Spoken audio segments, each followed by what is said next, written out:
समय की बात है। ढोलागंज नाम के गांव में रामलाल नाम का एक किसान पत्नी कौशल्या और अपनी बूढ़ी मां के साथ रहा करता था। रामलाल का एक छोटा सा बेटा था जिसका नाम राजू था। रामलाल के घर का गुजारा बहुत मुश्किल से हो पाता था। रामलाल के पास एक छोटी सी जमीन थी जिस पर वह सब्जियों की खेती किया करता था और सब्जियां तैयार हो जाने के बाद उन्हें गांव के बाजार में बेच आया करता था। लेकिन उस गांव में सबसे बड़ी समस्या थी पानी की। रामलाल को पानी के लिए गांव के जमींदार पर निर्भर रहना पड़ता था, क्योंकि रामलाल के पास अपना कोई कुआं नहीं था।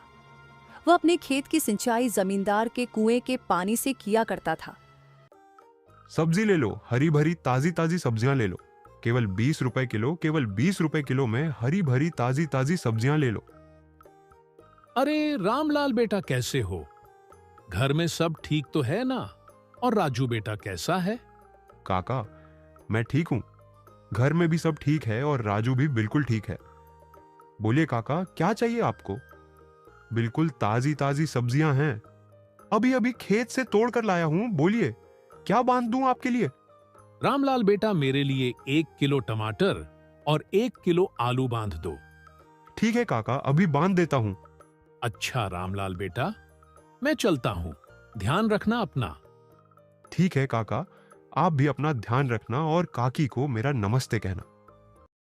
कौशल्या, आज की सारी सब्जियां भी बिक गईं।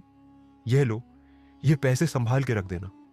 मैं सोच रहा हूं इस बार खेती के लिए बाजार से अच्छी गुणवत्ता वाले खाद ले आऊंगा। इससे हमारी सब्जियों की पैदावार और अच्छी होगी। हाँ जी, यह तो बहुत ही अच्छा विचार है।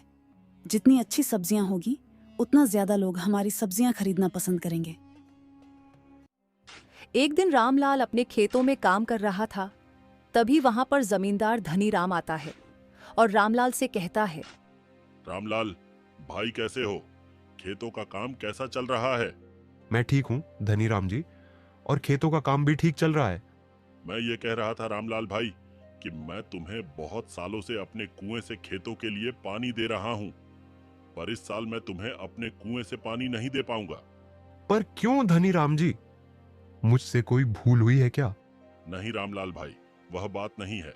दरअसल तुम्हें तो पता ही है ना कि इस साल कितनी गर्मी बढ़ी है। इस साल की गर्मी ने तो सारे साल का रिकॉर्ड ही तोड़ दिया है। मेरे कुएं का पानी दिन प्रतिदिन सूखते जा रहा है, और अगर ऐसे में मैं तुम्हें भी पानी देता रहा तो आगे आने वाले दिनों में मेरे खुद के लिए भी पानी नहीं बचेगा। इसीलिए मैं अब तुम्हें पानी नहीं दे पाऊंगा, तुम अपना देख लेना। आप मेरे साथ ऐसा क्यों कर रहे हैं धनीराम जी? ऐसा मत करिए। भला मैं अब कहां से पानी लाऊंगा? इतने सालों से मैं आपसे ही पानी ले रहा हूं, और अब आपने पानी देने से मना कर दिया तो मेरे खेतों की सारी सब्जियां सूख जाएंगी। धनीराम जी, ऐसा मत कीजिए। देखो रामलाल, मैं भी मजबूर हूँ। इस गर्मी ने सबकी हालत खराब कर दी है। मैं कुछ नहीं कर सकता, तुम अपना देख लेना।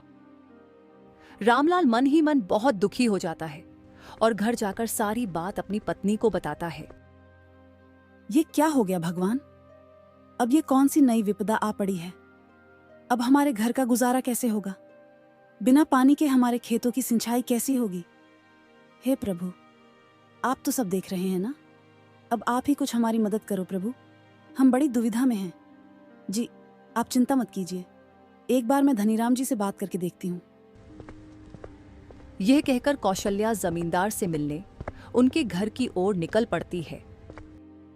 धनीराम जी, ओ धनीराम जी, घर में हो कि नहीं? अरे कौन है भाई? रुको, आता हूँ आता हूँ। अरे कौशल्या, तुम हो? कहो मेरे घर कैसे आना हुआ?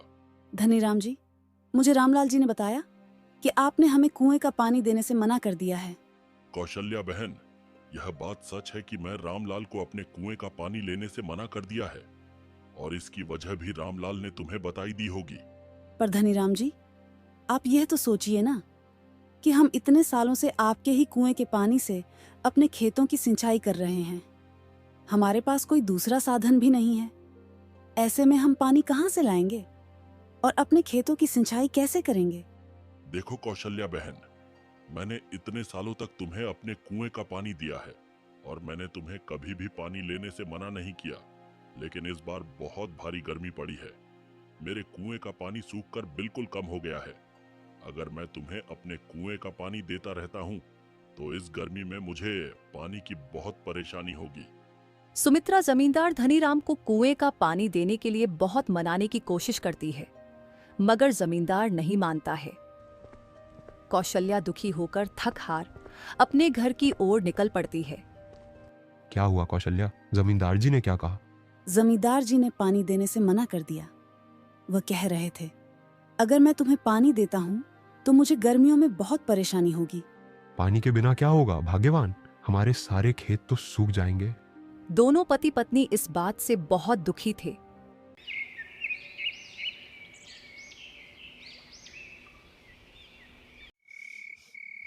रामलाल को तो आज रात बिल्कुल नींद ही नहीं आ रही थी। वह बस अपने खेतों के बारे में ही सोच रहा था। सोचते सोचते रामलाल को एक विचार आता है। हमारे पास इतने पैसे तो नहीं है कि हम मजदूर से कुआं खुदवा सकें, लेकिन मैं सोच रहा हूं अगर कुआं खोदने का काम मैं अकेले ही शुरू कर दूं तो हाँ, यही ठीक रहेगा। अरे कौशल्या, सुनती हो? क्या हुआ जी? आप अभी तक सोए नहीं? कौशल्या, मुझे एक विचार आया है। क्यों ना हम खुद से अपना कुआं खोदें? जी, विचार तो आपका बहुत अच्छा है, लेकिन हम दोनों ही कुआं खोदेंगे तो इसमें हमें काफी दिनों का समय लग जाएगा। हाँ कौशल्या, वह तो है, लेकिन हमारे पास कोई और रास्ता भी तो नहीं है और इतने पैसे भी नहीं हैं कि हम मजदूर से कुआं खुदवा सकें। आप ठीक कहते हैं जी, हम कल से ही कुआं खोदने के काम में जुट जाएंगे। चलिए, अभी आप सो जाइए।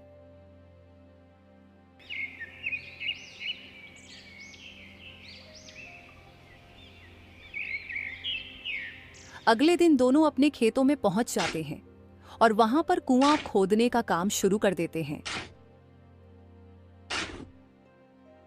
जी, इस बार तो बहुत ज्यादा गर्मी पड़ी है। इतनी गर्मी में तो बहुत बुरा हाल हो रहा है।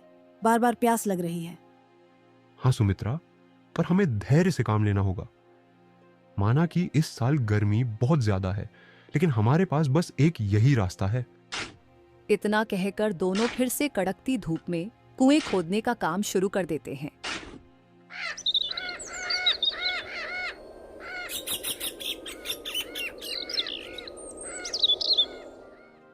पंद्रह दिन की कड़ी मेहनत के बाद आखिरकार कुआं तैयार हो जाता है। लेकिन इस बार इतनी कड़ी गर्मी पड़ी थी कि इतनी गहराई तक कुआं खोदने के बाद भी कुएं में एक बूंद पानी नहीं आया। ये देख रामलाल और कौशल्या बहुत निराश हो जाते हैं। निराश मन से दोनों घर आ जाते हैं और अपनी आंगन के पेड़ की छांव में बैठकर आराम करते हैं। हे भगवान, इतनी मेहनत करने के बाद भी एक बूंद पानी तक नसीब नहीं हुआ। हाय रे गर्मी, अब तो घर में भी पानी नहीं बचा है। बहुत मुश्किल से 2 घड़े संभाल कर रखे थे, वो भी अभी खर्च हो गए। कौशल्या, बहुत प्यास लगी है। अंदर जाकर देखो, क्या घड़े में थोड़ा सा पानी है? हाँ ठीक है, अभी देखती हूँ। घर में बहुत थोड़ा सा ही पानी बचा था। कौशल्या पानी की गिलास लेकर बाहर आ जाती है।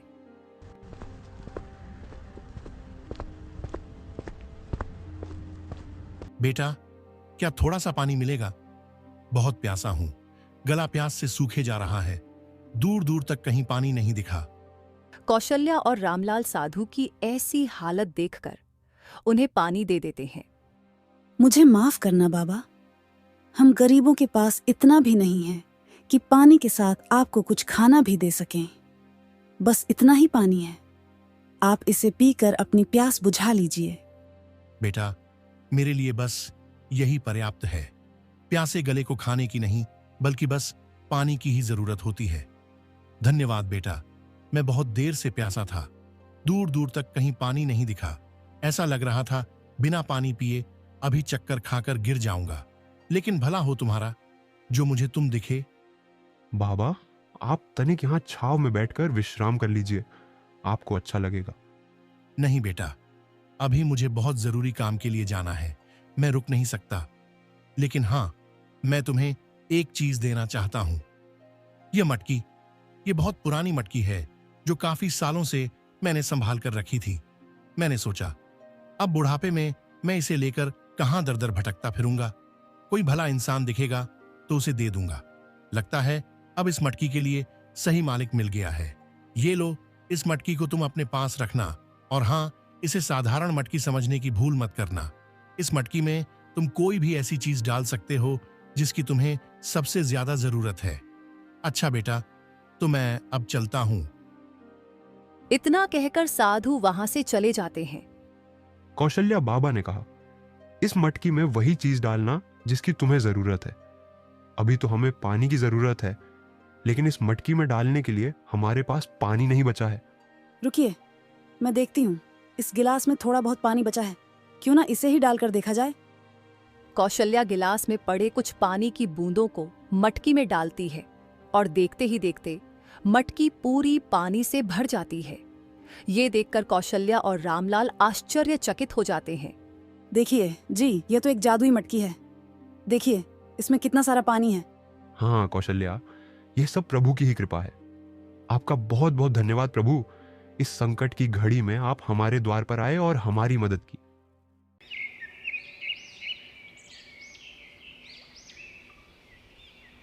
अगले दिन रामलाल और कौशल्या दोनों अपने खेतों पर काम के लिए निकल जाते हैं और अपने साथ में पानी की मटकी भी ले जाते हैं। कौशल्या मटकी को कुएं पर रख देती है और दोनों अपने काम में लग जाते हैं। कड़कती धूप में रामलाल को प्यास लग जाती है और वह कौशल्या से कहता है, कौशल्या, जरा मटकी में से थोड़ा पानी तो लाना, बहुत प्यास लगी है। ठीक है जी, अभी लाई। कौशल्या मटकी में से पानी निकालती है। गिलास में से पानी की कुछ बूंदें कुएं में गिर जाती हैं और देखते ही देखते कुआं लबालब पानी से भर जाता है। ये देखकर कौशल्या बहुत आश्चर्य में पड़ जाती है और वह रामलाल को बुलाती है। अजी सुनिए, देखिए इधर ये क्या हुआ। अरे भाग्यवान, क्या हुआ है? आइए ना, देखिए ये कैसा चमत्कार है। हाँ भाग्यवान, आता हूँ आता हूँ। रामलाल जब कुएं में देखता है तो कुआं लबालब पानी से भरा था। ये देखकर रामलाल भी बहुत आश्चर्य में था। अरे कौशल्या, ये तो चमत्कार ही हो गया। हमारे कुएं में पानी आ गया। अब हम अपने खेतों की सिंचाई बहुत आसानी से कर सकेंगे। हाँ, और अब इस गर्मी में हमें पानी की समस्या भी नहीं होगी। लेकिन कौशल्या, मुझे लगता है इस खुशखबरी को हमें पूरे गांव में बांटना चाहिए, क्योंकि इस साल भारी गर्मी पड़ी है। लोग भी गर्मी से बहुत परेशान हैं, और खासकर इस गर्मी में पानी से। मुझे लगता है हमें लोगों को बताना चाहिए और उनकी पानी की ज़रूरत को पूरा करना चाहिए। हाँ जी, आप बिल्कुल सही सोच रहे हैं। रामलाल अपने कुएं की बात पूरे गांव वालों को बताता है। मेरे प्यारे मित्रों और भाइयों, मैं जानता हूं कि हमारे गांव में इस बार बहुत पानी की समस्या हो गई है। बहुत ज़्यादा गर्मी पड़ने की वजह से कुएं भी सूख गए हैं। इस समस्या का समाधान मैंने ढूंढ लिया है। मैंने एक कुआं खुदवाया है और उसमें बहुत सारा पानी है, और मैं चाहता हूं कि मेरे साथ साथ आप गांववासी भी उस पानी का इस्तेमाल करें। अरे रामलाल भाई, आपका बहुत बहुत धन्यवाद। हम काफी दिनों से पानी से परेशान थे। हमारे भी कुएं सूख गए हैं। रामलाल भैया, मैं भी पानी के लिए कई दिनों से परेशान थी। आपने इस समस्या का हल निकाला है। भगवान आपका जरूर भला करेगा। धीरे धीरे गर्मी बहुत बढ़ती जा रही थी। गांव के सारे कुएं सूखते जा रहे थे। अब गांव में केवल एक ही कुआं था जिसमें पानी था, और वह था रामलाल का कुआं। गांव के लोग रामलाल के कुएं से पानी ले जाया करते थे। वहीं दूसरी तरफ अब जमींदार का कुआं बिल्कुल सूख चुका था। उसके कुएं में एक बूंद पानी नहीं बचा था, जिसकी वजह से जमींदार बहुत परेशान हो गया था। तभी जमींदार को कहीं से खबर लगती है कि रामलाल का भी एक कुआं है और सारे गांव वाले वहीं से पानी भर रहे हैं। जमींदार ये बात सुनकर रामलाल के पास जाता है और रामलाल के कुएं में इतना पानी देखकर बेहद हैरान हो जाता है, और वह रामलाल से कहता है, रामलाल, मेरे कुएं का पानी बिल्कुल सूख गया है। मेरे कुएं में एक बूंद पानी नहीं बचा है। क्या तुम मुझे अपने कुएं का पानी दे सकते हो? हाँ जमींदार साहब, आप यह कैसी बातें कर रहे हैं? भला इसमें भी कोई पूछने की बात है? इतने सालों तक आपने हमारी मदद की है, और इस मुश्किल की घड़ी में हमें एक साथ मिलकर रहना चाहिए। आप जितना चाहे उतना पानी यहां से ले सकते हैं।